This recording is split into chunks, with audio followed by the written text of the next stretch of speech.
নৈহাটি পৌরসভা অঞ্চলের সিপিআইএমের পক্ষ থেকে নৈহাটি পৌরসভায় গেটের সামনে বিক্ষোভ কর্মসূচি পালন করা হয়।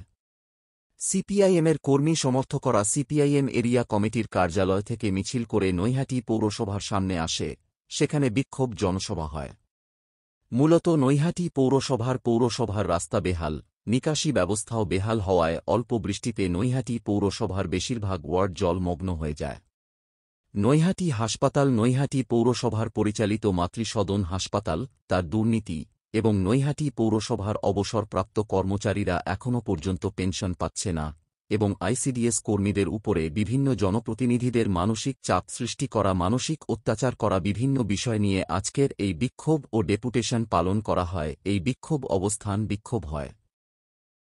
এই বিক্ষোভ ও ডেপুটেশন কর্মসূচিতে উপস্থিত ছিলেন সিপিআইএম পশ্চিমবঙ্গ রাজ্য কমিটির অন্যতম সদস্য এবং প্রাক্তন ছাত্রযুব রাজ্যের নেতৃত্ব সায়নদীপ মিত্র, সিপিআইএম পশ্চিমবঙ্গ রাজ্য কমিটি অন্যতম সদস্য এবং সিআইটিইউ সর্বভারতীয় নেতৃত্ব গার্গী চ্যাটার্জি এবং কলকাতা হাইকোর্ট সুপ্রিম কোর্টের বিশিষ্ট আইনজীবী এবং সিপিআইএম নেতা ফিরদৌস শামীম। আজকের এই সভায় বক্তব্য রাখেন ফিরদৌস শামীম। সাংবাদিকদের মুখোমুখি হয়ে জানান, চাকরির দুর্নীতি সুপ্রিম কোর্ট যে অর্ডার করেছে আজকে তার তালিকা প্রকাশ করবে শিক্ষা দপ্তর। এই দুর্নীতিগ্রস্ত যারা চাকরি পেয়েছিল, তাদেরকে যারা টাকা দিয়েছিল, তারা তালিকা প্রকাশিত হয়ে যাবে মানুষের সামনে।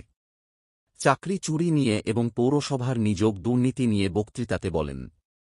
দেখুন নৈহাটি থেকে সতীনাথ ভট্টাচার্যের বিস্তারিত রিপোর্ট, বাংলার খবর 21।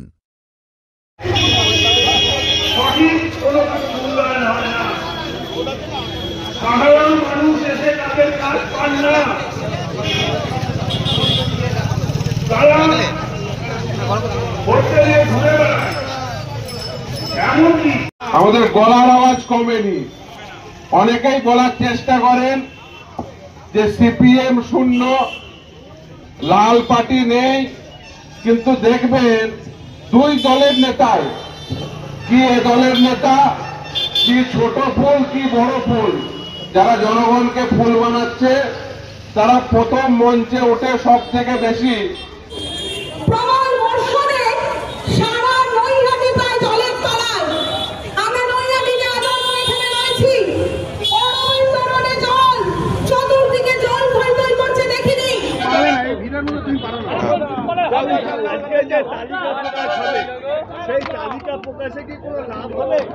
দেখুন, যে তালিকা আজকে প্রকাশ করবে সেই তালিকা অলরেডি আদালতে দিয়েছে। সেই তালিকা কিন্তু সম্পূর্ণ তালিকা নয় এবং এই সংখ্যাটাও এই শুধুমাত্র দুটো নিয়োগ প্রক্রিয়া অর্থাৎ নবম দশম এবং একাদশ দ্বাদশ মিলে কখনোই 1900 নয়, তার থেকে সংখ্যাটা অনেক অধিক, অনেক বেশি। তারা এই যে তালিকা দেবেন সেই তালিকা আমরা দেখব যে সেই তালিকা সঠিক নাকি বেঠিক। যদি দেখি সেই তালিকা বেঠিক, তাহলে তার পরবর্তী আইনি পদক্ষেপ করব। তার কারণ এই যারা এই দাগি পরীক্ষার্থী ছিলেন, যারা চাকরি প্রাপক ছিলেন, তাদের প্রত্যেককে টাকা ফেরত দিতে হবে। তাহলে যদি প্রত্যেকের কাছ থেকে, প্রতিটি দাগির কাছ থেকে টাকা ফেরত না নেন, তাহলে সুপ্রিম কোর্টের যে নির্দেশ সেই নির্দেশকে অমান্য করা হয়। এবং শুধু তাই নয়, প্রতিটি দাগিকে কোনোভাবেই এই আগামী পরীক্ষার যে পদ্ধতি হবে অর্থাৎ আগামী 7 তারিখ এবং 14 তারিখ, সেই পরীক্ষায় তাদের অংশগ্রহণ করতে দেওয়া যাবে না। যদি দেন, দাগিদের যে সংখ্যা সেটাকে কমিয়ে দাগিদের কোনোভাবেই ব্যবস্থা করে দেন, তাহলে সেটা কিন্তু আদালত অবমাননা হবে, আদালতের নির্দেশ কিন্তু ভায়োলেট করা হবে। এই তালিকা কি স্বচ্ছ? দেখুন, তালিকা যদি স্বচ্ছ হতো, যদি দুর্নীতি প্রথমে করেছে, তারপরে যদি স্বচ্ছ তালিকা দিতে পারতো যে হ্যাঁ এরা দাগি আর বাকিরা অদাগি, তাহলে তো এই নিয়োগ প্রক্রিয়াটা বাতিলই হতো না। এই নিয়োগ প্রক্রিয়া কেন বাতিল হয়েছে? তার কারণ স্বচ্ছতার সঙ্গে ইভেন যে কাদের কাছ থেকে চুরি করেছি সেটাও অস্বচ্ছ। সব থেকে ভালো হতো এরা যদি এই তালিকা দিতে পারতো যে এদের কাছ থেকে আমরা বাজার থেকে টাকা তুলেছি, এদের কাছ থেকে টাকা নিয়ে আমরা চাকরি দিয়েছি, তাহলে এই তালিকা স্বচ্ছ হয়ে যেত। ইভেন এরা চুরি করার পরে কাদের কাছ থেকে চুরি করেছি এটাও স্বচ্ছতার সঙ্গে বলতে পারে না। মানে এরকম একটা অদক্ষ অকর্মণ্য আছে যে যাদের কাছ থেকে চুরি করেছে, যাদের বাড়ি থেকে চুরি করেছে, বলতে পারে না যে আমি অমুকের কাছ থেকে চুরি করেছি, এদের কাছ থেকে টাকা নিয়ে আমরা চাকরি দিয়েছি। আগে ভাবুন, এসএসসি, যে এসএসসি মেরিট ওয়াইজ কারা কারা সিলেক্টেড হবে সেই এসএসসি সেই লিস্ট প্রকাশ করতে। আর আজকে এসএসসিকে কি লিস্ট প্রকাশ করতে হবে, যে কাদের কাছ থেকে তারা টাকা নিয়ে চুরি করে চাকরি দিয়েছে। এসএসসি তৈরি করা হয়েছিল বামফ্রন্ট আমলে কি এই কারণে যে তাদের চুরি করা বা চুরি করে চাকরি পাওয়া মানুষদের তালিকা প্রকাশ করতে হবে? দুর্ভাগ্যজনক আজকে এসএসসিকে যাদের কাছ থেকে টাকা নিয়ে যাদেরকে বেআইনি পথে চাকরি পাইয়ে দিয়েছিলেন তাদের তালিকা বের করতে হচ্ছে, অত্যন্ত দুর্ভাগ্যজনক। দেখুন, এটা নিয়ে তো কোনো সন্দেহ নেই, এই নিয়োগ প্রক্রিয়ায় যে দুর্নীতি হয়েছে সেই দুর্নীতির সঙ্গে শাসক দলের নেতা নেত্রীরা জড়িত, এ নিয়ে কারোর মনে কোনো প্রকার সন্দেহ নেই। এখন প্রথম যেটা করতে হবে সেটা হচ্ছে, আজকে তো যে তালিকা বেরোচ্ছে এই তালিকা হচ্ছে যারা চাকরি পেয়ে বেনিফিশিয়ারি, কিন্তু আসল তালিকা হচ্ছে যারা পয়সা পেয়ে বেনিফিশিয়ারি হয়েছেন তাদের তালিকা প্রকাশ করা। আর এই প্রকাশের দায় এবং দায়িত্ব হচ্ছে সিবিআই এবং ইডি। আজকের চাকরি প্রাপকদের, যারা দাগি চাকরি প্রাপক তাদের তালিকা বের করছে এসএসসি, আর দাগি পয়সা প্রাপকদের তালিকা বের করতে হবে সিবিআই এবং ইডি। তাদের নামের তালিকা বের করবে, তারা ছাড়বে নাকি? তাদের নামের তালিকা বের করছে, আপনারাই তো আবার এই বুম ধরবেন তাদের মুখে যে আপনারা কাকে পয়সা দিয়েছিলেন। খুব স্বাভাবিক, তারা এখন তারা বের করবে সেই তালিকা যাদেরকে তারা পয়সা দিয়েছিল, আর সেটাই হবে আসল তালিকা, সেটাই হবে আসল বেনিফিশিয়ারিদের তালিকা। নিশ্চিতভাবে এটা বের করতেই হবে। সেই জন্যই কলকাতা হাইকোর্টের নির্দিষ্ট নির্দেশ আছে, যেটা সুপ্রিম কোর্ট আপেল করেছে, যারা এরকম ইললিগাল বেনিফিশিয়ারি রয়েছেন, চাকরি প্রাপক রয়েছেন, তাদেরকে প্রয়োজনে সিবিআই কাস্টডিতে নিয়ে তদন্ত করতে পারবে এবং তারা সেখানে নাম রিভিল করে দিন যে কাদেরকে তারা পয়সা দিয়েছিলেন। তবেই তো এই যে পয়সার রুট সেটা তো আনাট হবে।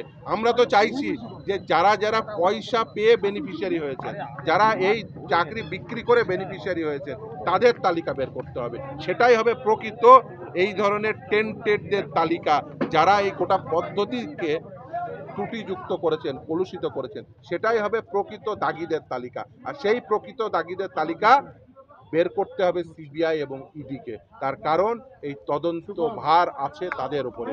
কোনো রাজ্যের তদন্তকারী সংস্থা নয়, কেন্দ্রের তদন্তকারী সংস্থা। কোর্ট মনিটর তদন্ত হচ্ছে, সিবিআই এবং ইডিকে আসল দাগীদের তালিকা বের করতে হবে। তার কারণ তারা এই পদ্ধতিটিকে ত্রুটিযুক্ত করেছেন, কলুষিত করেছেন পয়সা নিয়ে, এবং সেই পয়সা যারা নিয়েছেন তাদের তালিকা বের করলেই তবেই জনগণ জানতে পারবে আসল দাগী। কার্যত ফিরদৌস শামীম কলকাতা হাইকোর্টের আইনজীবী নৈহাটি কর্তৃপক্ষকে দাঁড়িয়ে হুঁশিয়ারি, কি বলবেন আপনি? নিয়োগ দুর্নীতি সহ একাধিক। না, আমি তো একটা জিনিস বুঝতে পারলাম না, নৈহাটি কর্তৃপক্ষকে হুঁশিয়ারি মানে কোন কর্তৃপক্ষ? সেই পৌরসভা কর্তৃপক্ষকে উনি কি হুঁশিয়ারি দেবেন? ওনার, আমার তো মনে হয় না উনি নৈহাটি পৌরসভাকে উদ্দেশ্য করে পৌরসভা কিছু বলেছেন। তার কারণ আমি শুনতে পেলাম যে ওনারা বাইরে পৌরসভার ওখানে রিক্সা স্ট্যান্ডের ওখানে একটা জায়গায় করে ওনারা একটা অবস্থান করছেন। অবস্থানটা শেষ হয়েছে কি শুরু হয়েছে জানি, শেষ হয়েছে কিনা জানি না।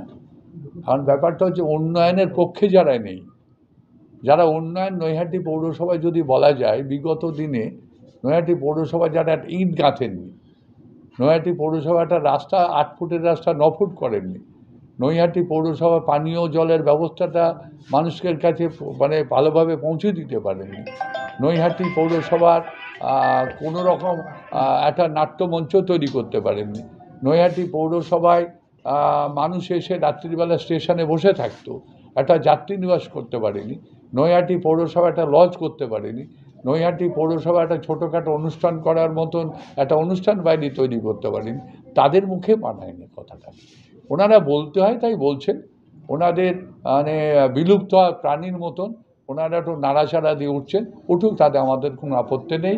ওনারা থাক রাস্তায়, ওনারা থাক কোর্টে, আর আমরা থাকি মানুষের জনগণের আদালতে। নিয়োগ দুর্নীতিতেও নৈহাটি পৌরসভা জড়িত এমনটাই আশঙ্কা উনি করেছেন, অভিযোগ। না, উনি প্রমাণ করতে পারবেন। নিয়োগ দুর্নীতি ও পৌরসভায় জড়িত উনি প্রমাণ করতে পারবেন। উনি তো একটা লয়ার, আমি শুনেছি উনি একটা লয়ার। উনি নিয়োগের বিরুদ্ধে, উনি যে কোনো নিয়োগের সরকারের বিরুদ্ধে কোর্টে যাচ্ছেন, সেই নিয়োগটাকে স্তব্ধ করে দিচ্ছেন।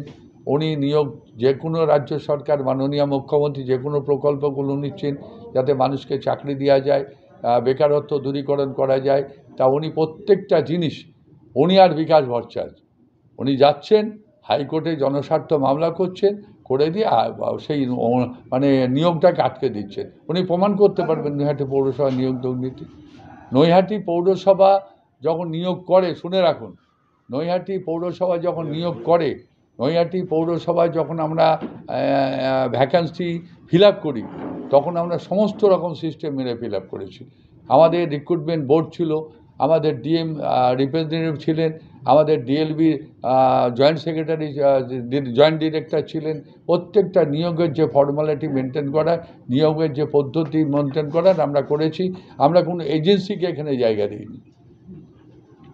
যেটা হয়েছে ডিএলবির তত্ত্বাবধানে হয়েছে, যেটা হয়েছে বোর্ড রেজুলেশন নিয়ে হয়েছে, যেটা হয়েছে বোর্ডের সদস্যদের নিয়ে, আমাদের এক্সিকিউটিভ অফিসারকে নিয়ে, যে প্রত্যেকটা ক্ষেত্র যে নিয়োগের যে পদ্ধতি, প্রশ্নপত্র থেকে শুরু করে রিটিং পরীক্ষা থেকে শুরু করে ভাইভা থেকে শুরু করে প্রত্যেকটা পদ্ধতি মেনে হয়েছে। উনি যদি প্রমাণ করতে পারে নৈহাটি পৌরসভায় নিয়োগ দুর্নীতি হয়েছে, তাহলে ওনারা তো সিবিআইডি নিয়ে আসেনি। ভোটের আগে যেমন ভারতীয় জনতা পার্টি নেমে পড়েছে, তেমনি ভারতীয় জনতা পার্টির সঙ্গে হাত মিলিয়ে তারাও রাস্তায় নেমে পড়েছে ইডি আর সিবিআই বাড়িতে ঢুকিয়ে দেওয়ার জন্য। একদম চ্যালেঞ্জ, সরাসরি চ্যালেঞ্জ। নৈহাটি পৌরসভার উন্নয়ন নিয়ে, নৈহাটি পৌরসভা 2011 সালে পার্থভৌমিক বিধায়ক হওয়ার পর, নৈহাটি মানে পশ্চিমবঙ্গে মামাটি সরকার প্রতিষ্ঠিত হওয়ার পর, নৈহাটি পৌরসভা 2010-এ নৈহাটির জনগণ নৈহাটি পৌরসভার উন্নয়নের দায় এবং দায়িত্ব চাপিয়ে দিয়েছেন মামুটি মাধ্যমিক বোর্ডকে। সেই বোর্ড 8 ফুটের রাস্তা 12 ফুট করেছে, সেই বোর্ড 12 ফুটের রাস্তা 20 ফুট করেছে। সবচেয়ে বড় কথা যেটা এখানে ওনারা তো মানে চাঁদ সওদাগরের ভূমিকায় আছে, ওনারা বাঁহাতে পুজো দেন। ওনারা রাত্রিবেলা গিয়ে বড় মাকে প্রণাম করেন এবং বড় মার উন্নয়ন, বড় মার নিয়ে ওনারা আলোচনা সমালোচনা করেন। যেভাবে অর্জুন সিং করে উনি সেইভাবে করে, ওনারা সেইভাবে করেন। ঘটনা হচ্ছে ওনারা বলতে থাক আর আমরা মানুষের সাথে থাকি।